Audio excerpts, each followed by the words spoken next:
For 6 long years, the Hallow Reef had been silent. Not the peaceful kind of silence. It was the silence of a place where thousands of ships had died. Broken battleships drifted through space like forgotten skeletons. Pieces of old reactors floated beside twisted metal. Every object told the story of a war that had ended years ago, but had never truly been forgotten. Most people stayed away from the reef. We made a living there. My crew and I were salvage workers. We searched the battlefield for anything that still had value. Reactor parts, copper wiring, damaged engines, or anything we could sell. It wasn't exciting work, but it paid the bills. After working in the reef for 6 years, I learned something important. Dead machines have their own kind of silence.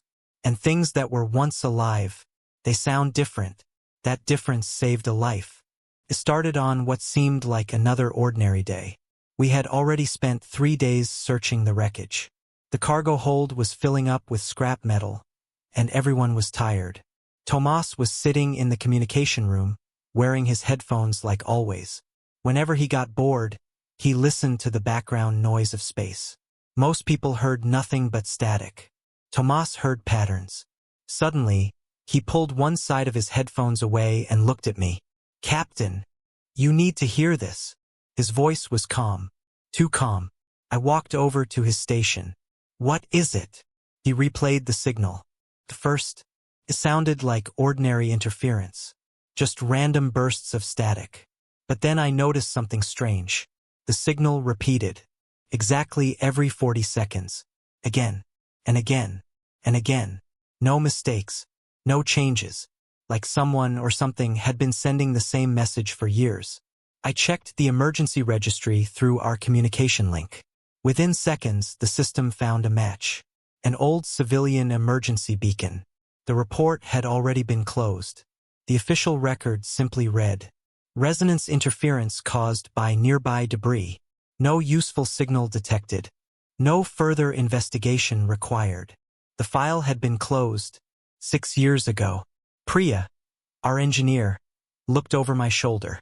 "It's probably nothing," she said. "Old reactor cores make strange sounds all the time. The debris field creates fake signals." She wasn't wrong. 99 times out of 100, that was exactly what happened. But this time, something felt different. This signal wasn't random. It had rhythm. It had purpose. It sounded patient, like someone who had stopped believing anyone would answer, but refused to stop calling for help. The bridge became quiet. Haver looked at the navigation screen. "We'll lose 2 hours if we investigate." Nobody answered immediately. 2 hours meant less money, less salvage, more fuel. Normally, that would have ended the discussion. But nobody said no. I looked around at my crew. Every face was waiting for my decision. I took one more look at the repeating signal. 40 seconds. Over, and over, and over again. Finally, I nodded. "Change course." The engines slowly turned our ship toward the source of the signal.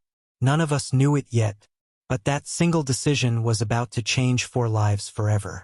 And somewhere inside that endless graveyard of broken ships, someone was still waiting for an answer. The signal grew stronger with every passing minute. Nobody spoke much. Tomas kept listening through his headphones, making sure the beacon was still there. Every 40 seconds, the same transmission, the same lonely call.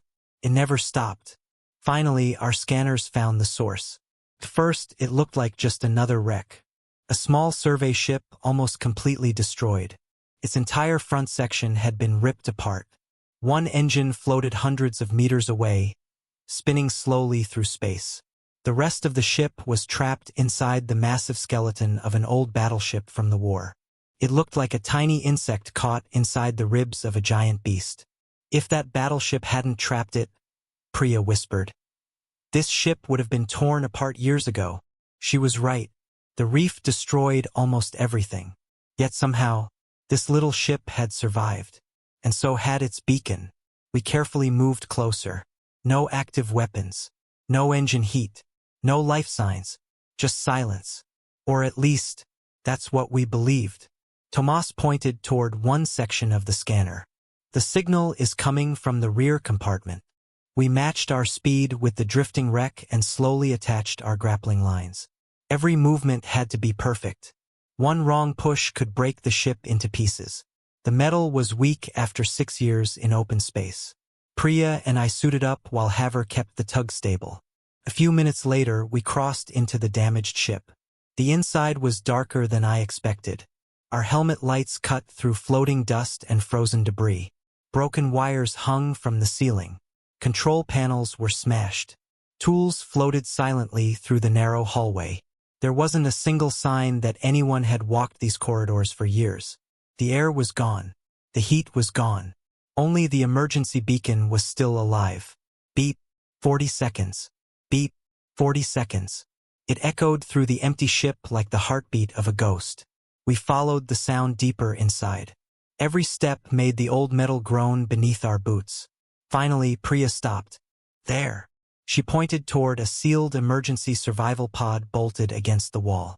Its surface was covered with tiny marks left by thousands of micrometeorites. The paint had almost disappeared. But something caught my eye. A small green light, still glowing. Impossible. Captain. Priya's voice became quiet. I think it's still powered. I stared at the pod. A survival pod wasn't designed to last this long. 40 days. Maybe 50 if someone was lucky. Not 6 years. It made no sense. Priya connected her scanner to the pod. For a moment, nothing happened. Then numbers suddenly appeared on her screen. She froze. I could hear her breathing through the radio. Captain, what is it? She looked up at me. Her eyes were wide. I'm getting a heartbeat. For a second, nobody moved. Nobody even breathed. A heartbeat, after 6 years. Couldn't be possible. But the scanner didn't lie. Someone was alive inside. Every second suddenly mattered. Open it, I ordered. Haver immediately started cutting through the emergency release locks. Bright sparks filled the dark hallway.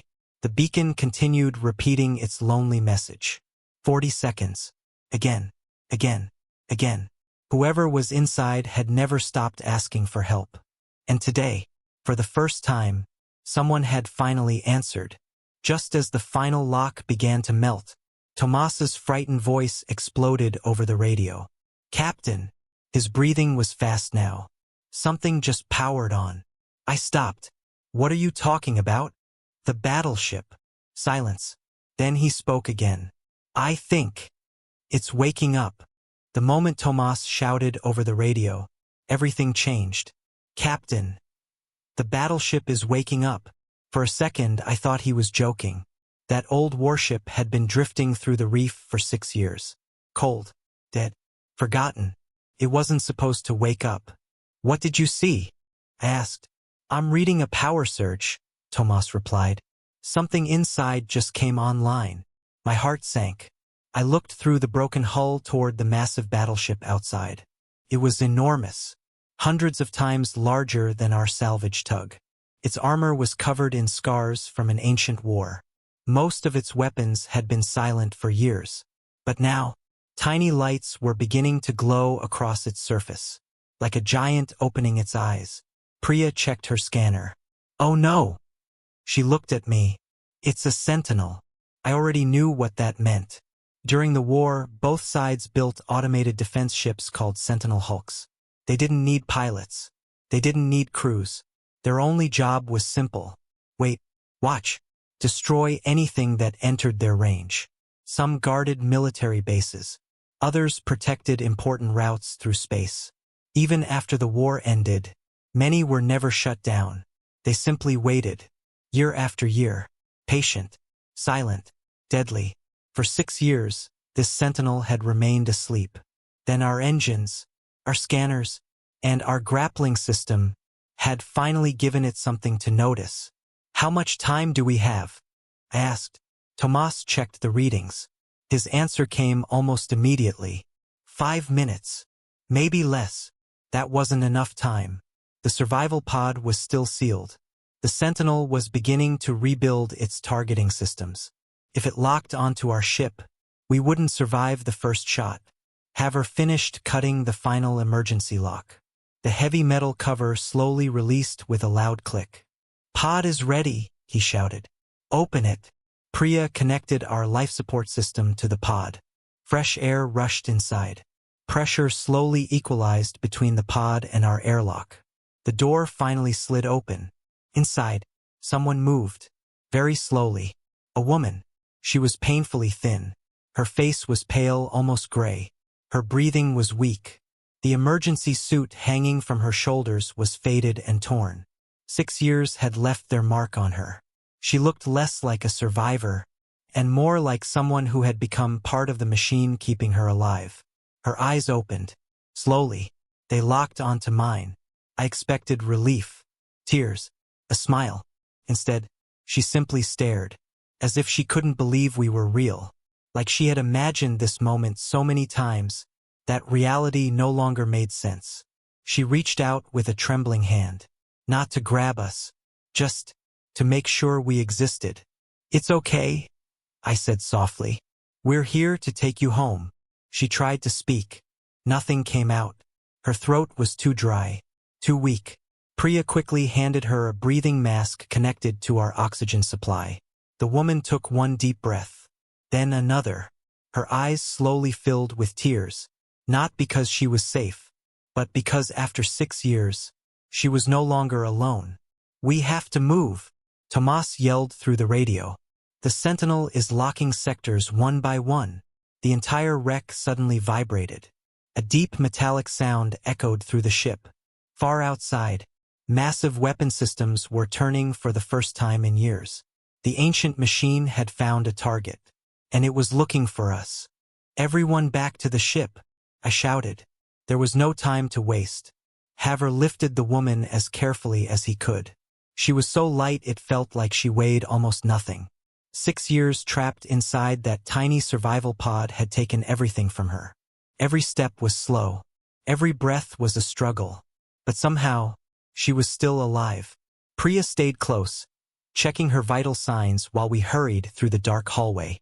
Behind us, the emergency beacon continued its lonely broadcast. For 6 years, it had repeated the same message every 40 seconds. Now, for the first time, it finally fell silent, because the person it was calling for had finally been found.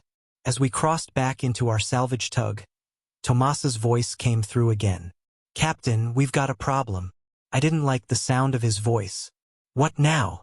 The Sentinel has powered up its tracking arrays. How long until it locks onto us? There was a short pause. Then came the answer I was afraid to hear. Less than 3 minutes. Nobody panicked. Nobody screamed. A crew that survives in the Hallow Reef learns one thing very quickly. Fear doesn't solve problems. Thinking does. Priya ran straight to engineering. We can't outrun it, she said. Our engines are too bright. She was right. The moment we fired the main engines, the Sentinel would detect our heat signature. One shot, and we'd disappear into the same graveyard we had spent years exploring.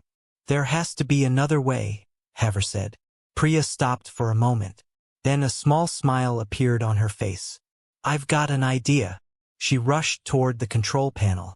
Instead of starting the engines, she shut them down. Every light inside the ship became dim. The familiar vibration of our reactor disappeared. The ship became almost completely silent. What are you doing? Tomas asked. If we can't run, Priya replied, we'll disappear. She opened the cargo vents. Instead of firing our engines normally, she slowly released reaction mass through the back of the ship. There was almost no heat, almost no light, just enough force to push us forward. Slowly, quietly, like a piece of drifting metal. Outside, the Sentinel kept searching. Massive radar dishes rotated across the battlefield. Old sensors scanned the darkness, looking for movement, looking for heat, looking for us. Inside the bridge, nobody spoke. The only sound was the slow breathing of the rescued survivor. She sat wrapped in a blanket, watching us with exhausted eyes. She didn't understand what was happening, but she understood one thing. These strangers had risked their lives for her. Minute after minute, we drifted through the wreckage without making a sound. The Sentinel's targeting beams swept across the debris. Once, twice, 3 times, One bright beam passed so close to our ship that the entire bridge glowed blue. Nobody moved. Nobody even breathed. Then, the light moved away. It hadn't seen us. Not yet. Another minute passed. Then another. Finally, Tomas looked up from his console. We're almost outside its scan range. No one celebrated. Not yet. We continued drifting. 50 meters. 100. 1 kilometer. The distance kept growing. Then Tomas smiled for the first time. We're clear. Before anyone could respond, a brilliant flash exploded behind us. The Sentinel fired. Its massive energy cannon tore through empty space, exactly where our ship had been only moments earlier. The blast shattered pieces of ancient wreckage into glowing fragments. If we had been even 30 seconds slower, none of us would have survived. Haver slowly started the engines once we were safely out of range. The ship quietly accelerated away from the battlefield. Only then did everyone finally breathe again. We had escaped, but the greatest mystery was still sitting inside our ship. The woman who had survived 6 impossible years alone. For almost an hour, nobody said a word. Our ship moved quietly through deep space, leaving the Hallow Reef farther behind with every passing minute. The danger was finally over, but none of us could stop thinking about the woman we had rescued. She sat in the small galley, wrapped in a warm blanket. Priya gave her water first. She drank slowly, as if she had forgotten what fresh water tasted like. Then came a cup of hot soup. She held it with both hands, letting the warmth sink into her frozen fingers. For a long time, she simply stared at the steam rising from the cup. Finally, she spoke. My name. She paused to catch her breath. Is Sinera. Her voice was weak, almost a whisper, but after 6 years of silence, it was the strongest sound in the room. I'm Captain Mason, I said. These are my crew. She looked at each of us carefully, as if trying to remember every face. Then she asked the question we had all been waiting for. What year is it? The room became silent. When I told her, she closed her eyes. 2 tears slowly rolled down her face. 6 years. She whispered. I really was gone for 6 years. No one knew what to say. After a few minutes, she began telling us her story. Her ship had been part of a survey mission. Their job was simple. Map the battlefield before larger salvage ships arrived. It should have taken only a few days. Instead, they flew into the Sentinel's patrol zone.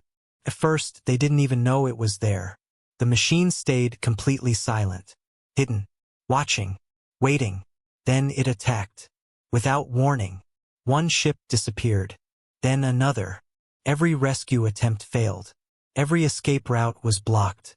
The Sentinel hunted them one by one, until only Sinera remained. She escaped into the emergency survival pod just before her ship was destroyed. I thought someone would find me in a few days, she said quietly. So I activated the emergency beacon. Every 40 seconds, the pod automatically sent the same distress signal. Hour after hour, day after day, week after week. She waited. Nobody came. After a few months, her food started running out. She began eating smaller and smaller meals. Eventually, there was almost nothing left. The pod recycled every drop of water it could, every breath of air, every tiny bit of heat. It wasn't designed to keep someone alive for years, but somehow kept working. I stopped counting the days, she admitted. It hurt too much. At first, every time the beacon transmitted, she believed someone would answer. After the first year, that hope slowly disappeared. By the 3rd year, she no longer expected anyone to come. So why didn't you turn the beacon off? Tomas asked. Sinera smiled sadly. Because if I stopped sending the signal, it would mean I accepted that nobody was coming. The room became completely silent. None of us had an answer to that. For 6 years, she had continued pressing forward. Not because she believed she would be rescued, but because giving up felt worse than waiting. Then she looked directly at Tomas. You heard my signal. He smiled awkwardly. I almost ignored it. She shook her head. But you didn't. No. I guess I just thought. It didn't sound like empty space. She laughed softly, the first real laugh she had probably shared in years. You were right. It wasn't. Outside the window, the stars continued passing quietly by. The war had ended years ago. The battlefield had become nothing more than forgotten wreckage. Government records had marked her case as closed. No further action required. Everyone believed the story was over. Everyone, except one bored crew member wearing a pair of headphones. Sometimes, history doesn't change because of great heroes. Sometimes, it changes because one ordinary person decides to listen when everyone else has stopped. And that simple choice saved a life the entire galaxy had already forgotten.